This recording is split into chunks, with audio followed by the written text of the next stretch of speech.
مشاهدينا الأفاضل، أهلا ومرحبا بكم من الفضاء الإريترية. نحييكم ونقدم إليكم نشرة الأخبار لهذه الفترة، والتي نستهلها بأهم وأبرز العناوين. تشييع وزير الحكومات المحلية المناضل والدنكي إلى برها. الإريتريون في سويسرا وكندا وأنغولا وفرنسا يحتفلون بذكرى الاستقلال. وزارة الزراعة تعمل على ضمان الإنتاجية الزراعية.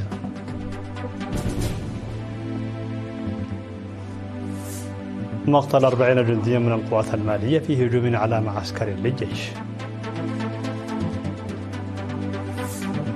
الرئيس الإيراني يرحب بوقف إطلاق النار بين باكستان والهند. المجلس الأوروبي يرفع العقوبات رسميا عن سوريا.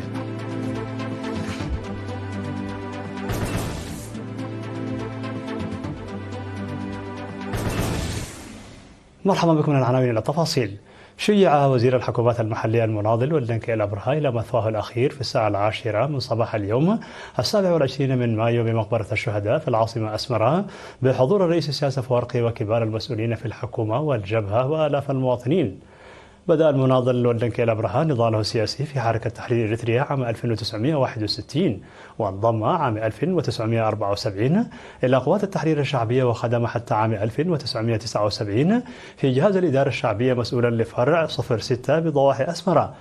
وانتخب رئيسا لاتحاد العمال الإريتريين في المؤتمر التأسيسي المنعقد عام 1979، وعمل في هذا المنصب حتى عام 1987 في الداخل والخارج، إضافة إلى مهام تنسيق الاتحادات الشعبية ليسهم في تقوية تأطير وتنظيم وتوعية المواطنين.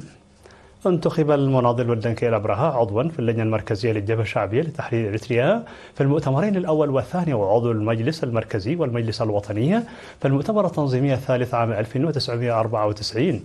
وبعد الاستقلال عمل مسؤولا لهيئة الموانئ والنقل البحري، وحاكما للإقليم الأوسط، وسفيرا لإريتريا في ألمانيا، وحاكما لإقليم جنوب البحر الأحمر، ووزيرا لوزارة النقل والاتصالات، ليخدم شعبه ووطنه حتى يوم استشهاده ل 64 عاما من عمره البالغ 87 عاما. الفقيد متزوج وأب ل3 أبناء. وقد وضع الرئيس سياس أفورقي إكليل من الزهور على قبر الشهيد المناضل والدنكي إلى برها في المراسم التي جرت بالمارشات الشرفية.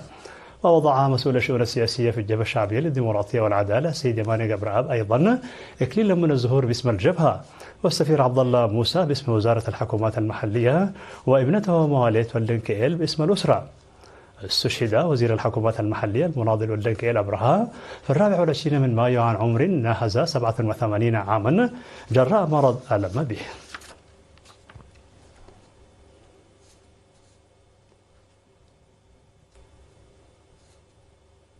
بعث الأمين العام للأمم المتحدة وأمير وحاكم مالطا ورئيس منقوليا برسائل تهنئة لشعب وحكومة إريتريا بمناسبة الذكرى 34 لاستقلال البلاد. وعرب الأمين العام للأمم المتحدة أنطونيو غوتيريش وأمير وحاكم مالطا جون دانلوب ورئيس منقوليا خورلي سوك أوخانا عن تمنياته بموفور الصحة للرئيس سياس أفورقي والسلام والازدهار للشعب الإريتري. احتفلت الجاليات الإريترية في سويسرا وكندا وأنغولا وفرنسا بالذكرى 34 لاستقلال البلاد. فقد هنأ القائم بأعمال السفارة الإريترية والممثل الدائم لإريتريا لدى الأمم المتحدة والمنظمات الدولية الأخرى في جنيف السيد هابتوم زرآي في الكلمة التي ألقاها في الحفل المنظم في جنيف بسويسرا بحضور أكثر من 4600 من الإريتريين والدبلوماسيين وأصدقاء إريتريا. هنأ الشعب والحكومة وقوات الدفاع بهذا اليوم المجيد، وقال أن يوم الاستقلال ليس للاحتفال والرقص فحسب، بل لتقييم التقدم المحرز في العام الماضي بالنظر إلى المهمة الملقاة على عاتق الجميع.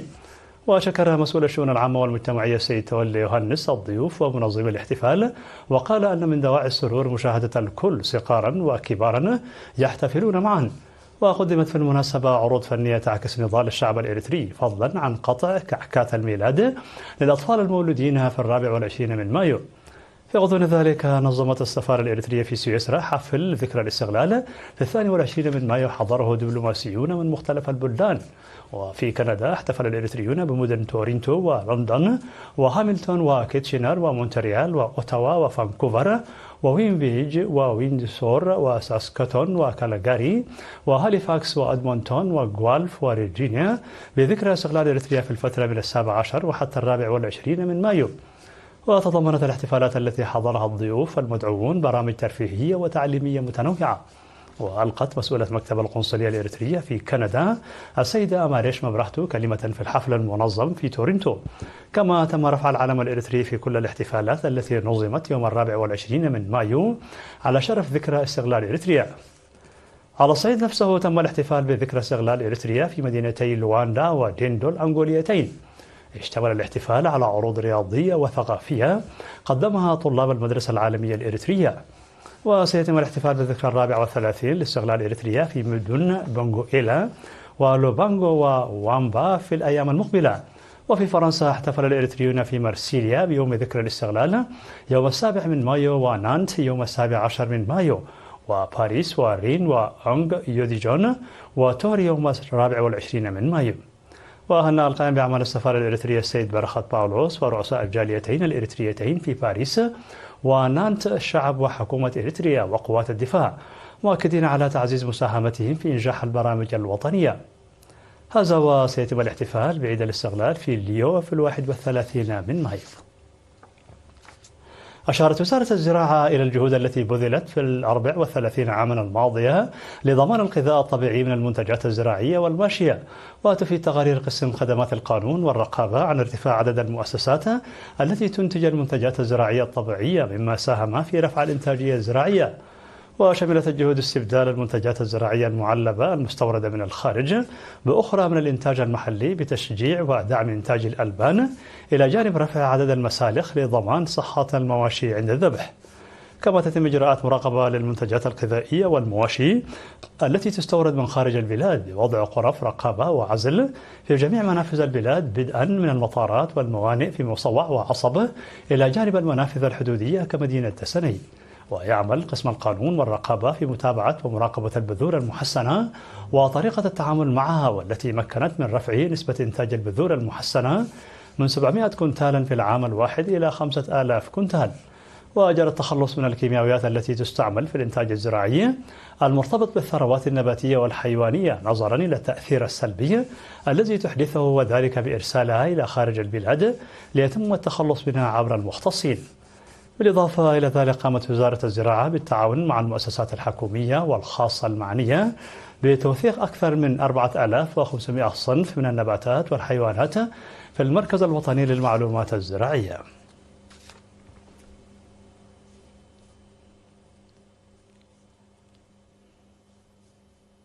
أفاد مراسل وكالة الرينا بمديرية شعب عن اندلاع حريق في براري المديرية في الساعة المسائية من يوم 24 من مايو، مما أدى إلى حدوث أضرار في الغابات، حيث دمر الحريق الغابة المجاورة في وادي غنتال في مساحة بلغت أكثر من 5 هكتارات. وتم السيطرة على الحريق بمشاركة وحدات مكافحة الحرائق والمؤسسات الحكومية في المنطقة والشعب. وأفاد مركز شرطة شعب أن التحقيقات جارية لكشف ملابسات الحادث حسب الأنباء الواردة.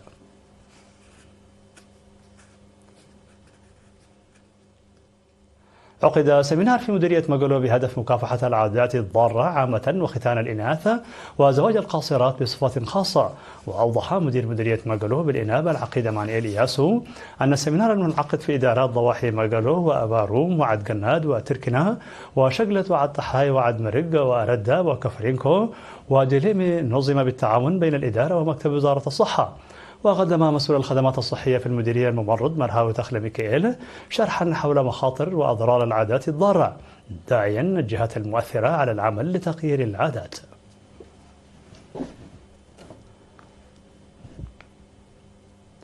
مشاهدينا الأفاضل، كانت هذه الأخبار الداخلية. فاصل قصير ونوفيكم بالأخبار العالمية، فابقوا معنا.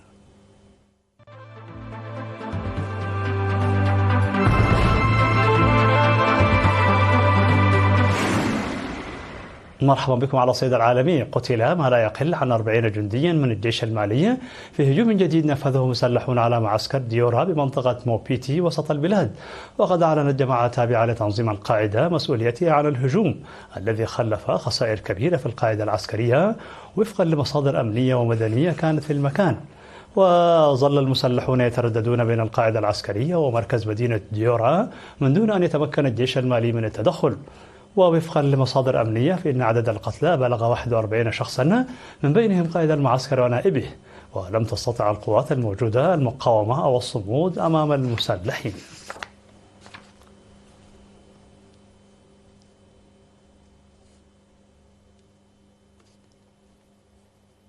أشاد الرئيس الإيراني مسعود بزشكيان بوقف إطلاق النار بين باكستان والهند، وذلك وفق إفادات وكالة الأنباء الإيرانية الرسمية إيرنا. وقال بزشكيان في مؤتمر صحفي مشترك مع رئيس الوزراء الباكستاني زائر شهباز شريف أن بلاده تعتبر ضمان الأمن المستدام في المنطقة وتعزيز العلاقات الودية مع وبين الدول المجاورة لها من بين مصالحها المشتركة. وفي هذا السياق قال بزشكيان أن حل الخلافات بالحوار والوسائل السلمية أمر ضروري لضمان التنمية المستدامة والأمن في المنطقة والعالم. وفي الوقت نفسه وصف شريف المحادثات بين وفدي البلدين بالبناء، لافتا إلى أن بلاده تسعى إلى التوصل إلى اتفاقيات مع إيران في مجال التجارة والاقتصاد. وأكد على أن بلاده تسعى إلى تحقيق السلام عبر الحوار. وفي نفس الوقت أعرب على استعداد إسلام أباد لحل بعض القضايا مع الهند، منها تلك المتعلقة بمنطقة كشمير، وذلك بناء على قرارات مجلس الأمن التابع للأمم المتحدة.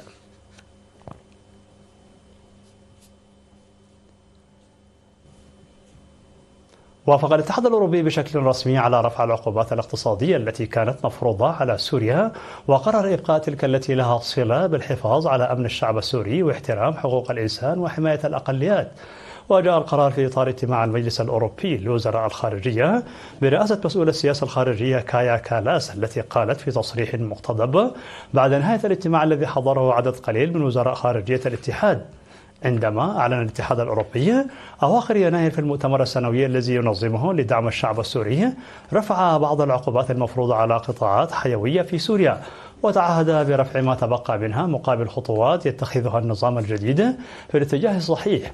كان يدرك جيدا أن رفع الفعلي لعقوباته مرهون برفع العقوبات الأمريكية التي تفرض قيودا صارمة على المبادلات التجارية والتحويلات المالية مع سوريا، وتعاقب الشركات الأجنبية التي تتجاهلها.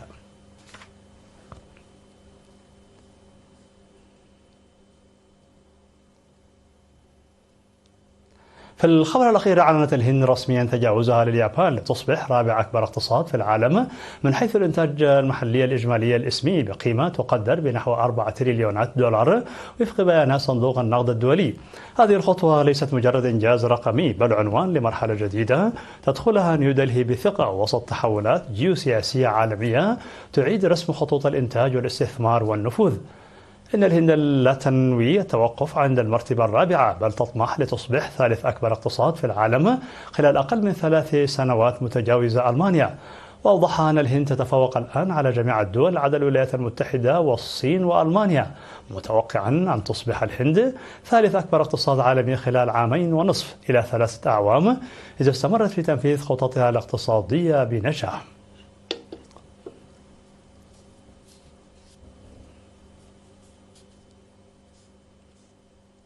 في نهاية نشر لكم تذكير بأبرز ما جاء فيها من عناوين. تشييع وزير الحكومات المحلية المناضل والدنكئ الأبرهة. الإريتريون في سويسرا وكندا وأنغولا وفرنسا يحتفلون بذكرى الاستقلال. وزارة الزراعة تعمل على ضمان الإنتاجية الزراعية.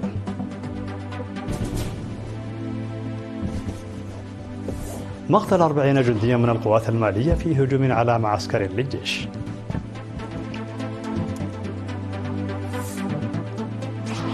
الرئيس الإيراني يرحب بوقف إطلاق النار بين باكستان والهند.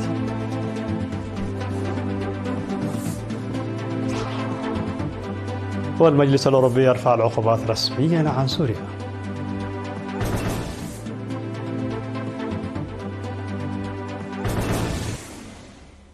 مشاهدينا الأفاضل، بهذا نكون قد وصلنا بكم إلى نهاية النشرة. شكرا على حسن المتابعة، دمتم بألف خير.